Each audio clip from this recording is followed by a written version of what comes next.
Hello everyone, welcome back to my channel Laizon Tusim, where tribal legends comes alive. If you are new to my channel, kindly please subscribe. Today I'm going to tell you a very old film that is in the 1990s, a tribal film called KEI THEMMO AHI. The director is Songkholen, chief of Monbung. So let's start. Without further ado, let's begin today's story. On a misty hillside trail, a pastor meets an old lady, unaware that her story will change the fate of the wedding. The evangelist asks, "Grandma, where do you come from? Where will you go?" The grandma sighed and said, she whispered, "Just 2 miles down. A wedding awaits, and she must stop it." And so the grandma begins her tale, a story of love, shame, and tragedy that haunted her soul. In her youth, Hatkeng sold wine near Huluilhang, where many drunkards gather each night. Her daughter LAMSHI grows into a beautiful damsel of the village, where everybody likes her. One night, her daughter LAMSHI's life was broken to the core. Let's see the reason. Some drunk man assaulted her physically and did the unthinkable. That night, sorrow changed her life and a child was conceived. LAMSHI gave birth to a boy, Seipu. As same, Hatkeng gave the baby to Neilam and Paokai, chief of LHANGHOI village.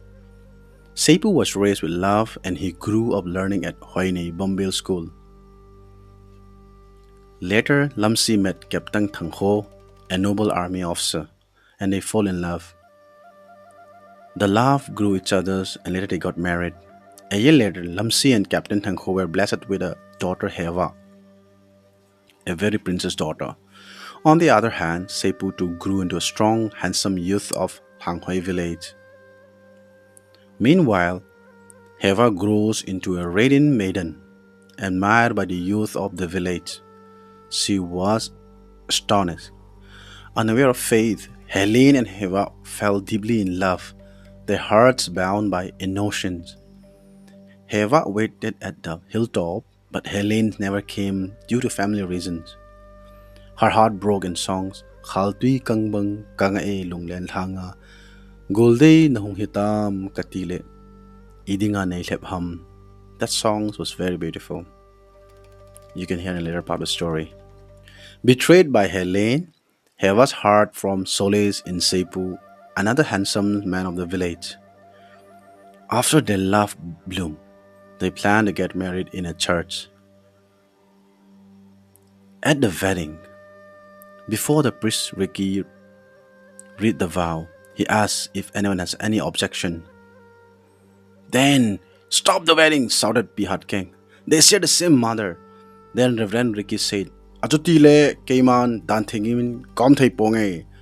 Seipu fled in shame towards Huluilhang, while voices echoed, "Seipu, Seipu, Seipu," feeling all the loss at Hului Mall. With one leap, he jumps down a cliff.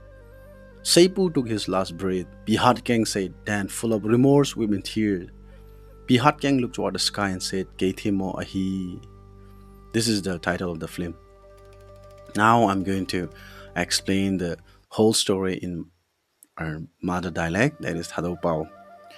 Kipao min Sopiteho loyle gol ho, tusim ngai dingao nahong kit zeon, ka English pao yong cho ka tho hum hal jengin, ina nga hati min lang. Tuni tusim hi KEI THEMMO ahin, nung sit ta 1990s laya na kitho ahin, sumleo lewa director puin. Ana tho wa, tua ho akesat jang talaw, KEI THEMMO ahi ti film hi. Ana ki bol hin atu si mung ki pat dan hi kan say de hin si mung ki pat hin Tehsipi khat le Evangelist khat hi mol chunga hin mol hanga hin ahung hanin hele Tehsipi hi Hatkeng hin Reverend Evangelist pa hi Evangelist Letkam hin amani hin ong kyo na hele Evangelist Letkam in asayja Hatkeng koma he o hoi langa chen na ti ham khola ko nai yong kran hon ta je nai atin hele pi Hatkeng en a khau lim ko le ke jong hi che khumo la khu hi che khol hanga khu ka che te ngai hi che hlang hoi kho a hun ati ta na hi ka che lo le thei poi ki chen kin khat amin hi che ken na chun ke ka che lo le thei poi ki chen khu ka su tang le tin hele Evangelist Letkam ong chun ipitiam he o he no atin hele hitia cho to sim cho pi Hatkeng en an sei ta na hi tu si mong ki pat pan hin pi Hatkeng hi anu pi za lai te tau te kum som li vel hi lai hin ama to achanu LAMSHI hin amani mei thai lhon tan achanu LAMSHI to hin ki wa an hin amani hi khului hlang mo la hin khului hlang ko ma hin gun lei badung panga he amani inheu khana he akesa hon hi cha hi jan te ni hla lang te le hin mitam ta masang khang lai cho masang lai chu judu khang lai hin mitam te in zu na ke cho jivin amani yang cho ke wa na kham khamen hi ti jun chu na zo honin ai ni khat hi wang sit ta in azula azudon khola hin mi khat hin LAMSHI cho hin belel ta na hele hiti chun ahin su se in naw han bop ta na hele pi Hatkeng cho za cha je chun LHANGHOI HAOSATE Neilam le pu Paokai amani ko me hin he o ai thei poi kenin la ki wa zo pong ting nang lung se te en hi che chapang pasal hi nang nin anawa hon ta na tin hele LHANGHOI HAOSATE hin chapa long na nei lo mai thei ya cho chapang cho Seipu sa ananin hiti chun tusim cho akim khana na ke chain LAMSHI jong hin khu nunga hoi ta hin khon mang ke tan a hi le ni khat hi khuna a tui thal na hin captain Thangkho hi suti hong do in ama hin nal ta suti hong do a masang lai khanga chan Sopiteho hi suti hong do tele thano numeng nunga ho ki pa hin kuwa dum polo ana cho pi khang lai tu lai Sopiteho suti hong khang to ki khatan masang lai cho lung se do ma me hin numi ho an au sip au teo chuting le dong mo ho Sopiteho cho lunga lung se di hin ne the hin cho pi di ho ti ha a hi le captain Thangkholen LAMSHI cho akimu to nen akilung se to pai honen laugh at first sight he pai tan ai le mani ang cho akingai chom phai jangai zo phanen ahung ki chang thon tan hi alang khana cho Seipu yong cho chap naw sena ko na chon ahung khangin khoi nei bombil school hin ahung kai tan hi ama jong pathin lung se nin Seipu yong cho ahung gol hang tan alang khana LAMSHI cha nu me khat anein captain Thangkho de LAMSHI chon achanu cho Hevah hin a hoi dan cho a khosongin ake thang leven hi hiti chon Seipu le Hevah chu a na che honen nunga agolang ong len ta hi Hevah te kho hin golang mel hoi ta HELIEN kiti khada omin HELIEN hin Hevah te hin akimuto honen ong ki ngai lu pa hin ta hi amani chom kha jangai lu zo hin khomola kimuto den kho honen ni khat hi HELIEN te insung hin an hedo ta na kilong se han hi ai le HELIEN insunga anule pain aza ada tan hi che Hevah ta khon na ki chen lo de tin hi jenem ti le HELIEN te hi mi hau mi bol thei ta hi jerwa cho hi chi Hevah anu LAMSHI aum chan na nong cho dei lu mai thei elo le masang khang lai cho pilipu te khang lai cho insung hai mi yong na ke ve en chuting la chon dan anun dan khan dan hen ke ve en hi na cho ana dei pi lo mai thei hin ai le Hevah chon achang se en khomu la chon ana nga tan HELIEN chong ta pon hi chi pha ne hin Hevah long cho lung na wal be se en ama in angai pen he aulin dinga la an sim tan khal tui kang meng kanga jingi lunglen hanga te an sim tan ala cho enjo le kan sa de hin chung thi mu bangin honglengen tol thing pa bangin pa khometi golin banjalin nei sangin tibanga chuting le kapa lai ni kho hi molep tante khaltui kangbang kanga jingi lunglen lhanga goldei nong hetam katile idinga nei lepham tidela Hevah chun lung na ta in lung na chim sen na satan hi Hevah jong chu aulin ada hla ke phanen aman jong alung abi thei ta pon hi chi phat hin thilang to le hong ke lei to le Seipu to hin ahung ki moto han ta ne hi Seipu le Hevah chun nga go thang mel hoi chi hi ne na chu akimu to na chun akilung set pai han ta ne hi ahile Seipu le Hevah kilung set cho khosangin ake thang ke tan amani jong cham khat zo set ne hin akilung set lan chai pha ne hin ki cheng ne ong kheu han tan ahile hichini kho chun ki chen ne kho hin amani in na sata mo vonong ki von hanin tu lai khang hil banga hello masang lai khanga cho simple thana mo vona ki von hana dan thinga cho reverend ho kin thim pu cho reverend walan rom reki hin ama chun agop masanga mi pi ho an tongin koi tabang amani Seipu le Hevah ke chen ne nga he aje omam objection koi na nei vam tia ado en tin hele koi machan macha sei ta pon hi che pe na hin tusim ki pat pana Evangelist Letkam le pi Hatkeng chun akho na cho khomo la hungkum so jawa cho kho sung hung lut pa na reven riki na ga sei chai cho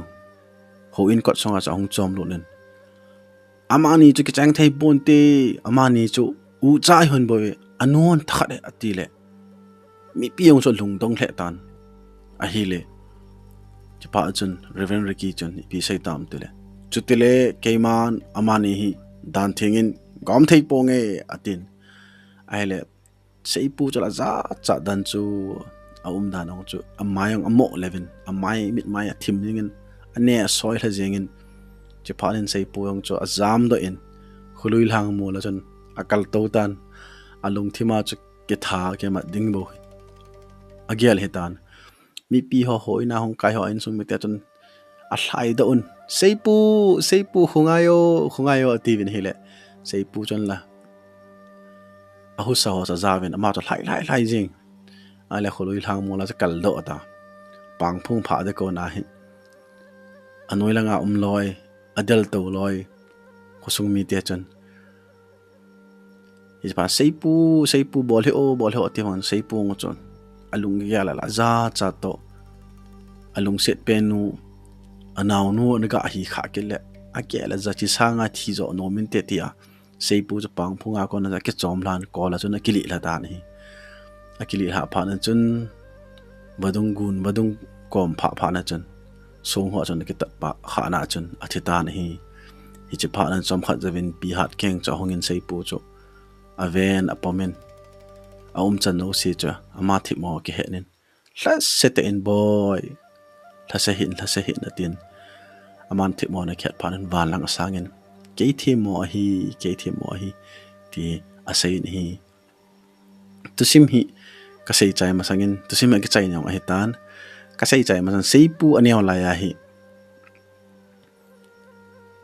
LHANGHOI HAOSATE te ni hin pi Neilam te ni hin amani hin Seipu cho ake pamhana cho anu LAMSHI chon nunga tamang hi wangin at ni het chula mizo se tulai anu cha tam ta ki khanum tan chapang cha chai ki changwen anu cha ji pa phat lo je ham koi phat lo je ha ki khen ta wen chapang cho holam khana bangle anu pa ko ma loi bangla pa ko ma loi atam zo he pa te ko ma bangloi hi te ki gam tan nu la cha ki khan ha dan cho hi chi sima cho ki mu en anun jong anu LAMSHI na lung set dan dan cho cha lam Seipu cho ang sala noi tu awa anom hin ai wang talo LHANGHOI sa HAOSATE pi nong naw chu bo noi tu chep sa wang chu kap jeng hin hi cha hin pi LAMSHI in line sa in mi bang na ping nakagin hi milzo nang katem nakhang kanei lai sin atin hiti chon la sa in KEI THEMMO AHI kanau KEI THEMMO AHI pathin hin ching jing mai han lang ni khat le heno tia eko masang sin tia la ga satan hi hitia cho LAMSHI chon acha ngai dan Seipu ngai dan chutia sa hi hello Sopiteho ngi hi jong le kan sa de cho hi le khal tui kang bang kanga e lunglen thanga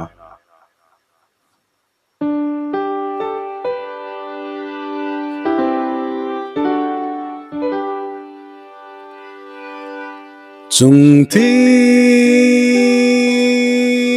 mu bang in hung leng in tul thing pa bang in pa khom hi te golin ban zalin ne sango chú tình cả pa hoài lại hi mô lẹp dinh ta nghe khal tuy căng băng căng ngã e lung lên la nga gol day hung hi tam ka tile tông đón tê lô xóm xê la hi ca lung xịt nê nê tê ý đi ngà nê lép hâm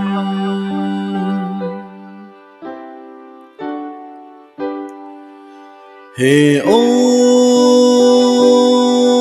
tuy khăng lên lại lung nga bang in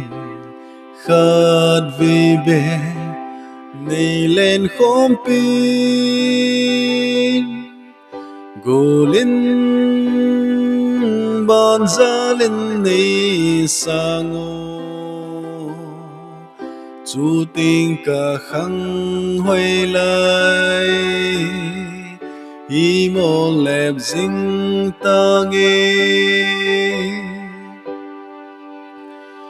khang tuy căng băng căng ngã e lung lên la nga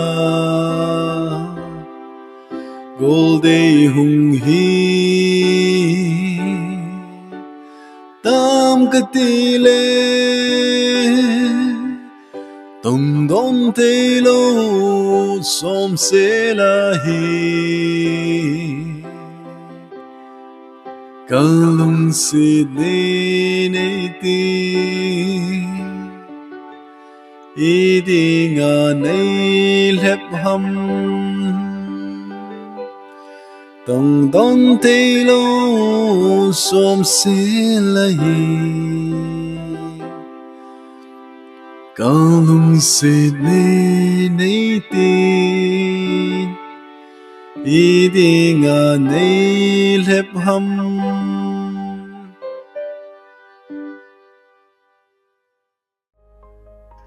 Tun la achai na dengin lapi KEI THEMMO AHI titela hi actor HELIEN ama jong adam na lain ama konin anangai lau hi te o chung pati nehin ren ka khan kho se le ka di pa bang na mole KEI THEMMO AHI kanau KEI THEMMO AHI quay ang lum na quay tem kanau pateni nen ching jing mai nin lang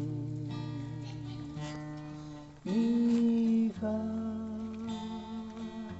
enotia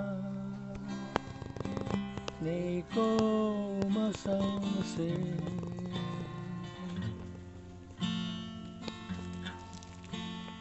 mi bang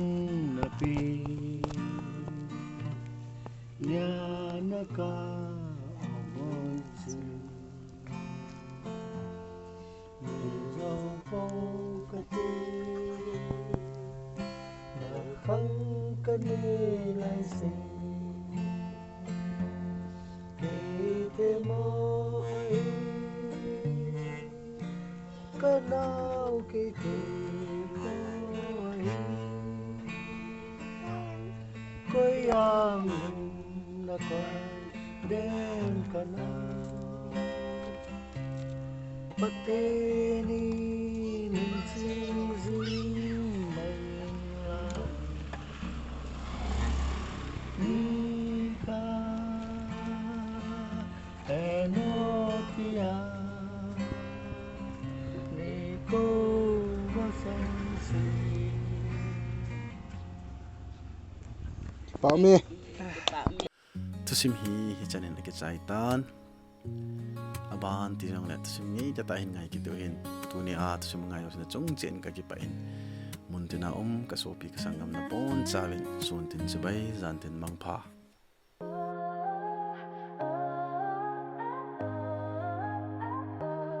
ta cha nu le ta cha pa ten phải phung xuống in sự lắng đã tung